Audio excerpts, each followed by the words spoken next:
Viewers, আজকে আমরা একটি আলাদা গিজার সেটিং করবো যে বাথরুমের ফল কখন এটা একটি হাফ যে গেট ভাল্ব মোট বাথরুম কমন বাথরুম এটা, আর এদিকে একটা আছে আর কি অ্যাটাচ বাথরুম। এটা হচ্ছে অ্যাটাচ বাথরুমের ঠান্ডা পানি গরম পানি। এটা হচ্ছে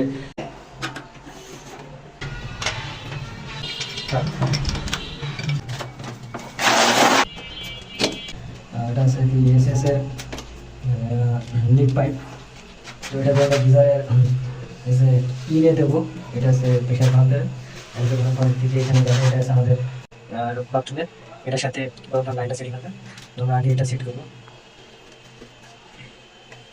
আর আমাদের এখানে রাবারটা আছে কিনা, এদিকে পানি ঢুকবে সেদিকে মাথায় যাবে, ঠিকটা অবশ্যই খেয়াল করবেন। আর গিজার আমরা তো মনে করি গিজার সহজ।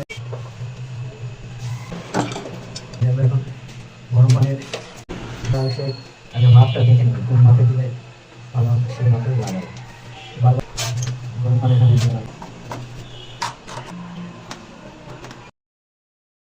এই যে আমরা পানি ভাবতেছি, পানি বেরোচ্ছে না, লাইন চলে এসছে বন্ধ করো। আমরা এখন গরম পানি ঠান্ডা পানি চেক করবো। পানি আমাদের যেটা দেওয়া আছে, এই গরম পানি সাইডে লাইন, গরম পানি লাইন।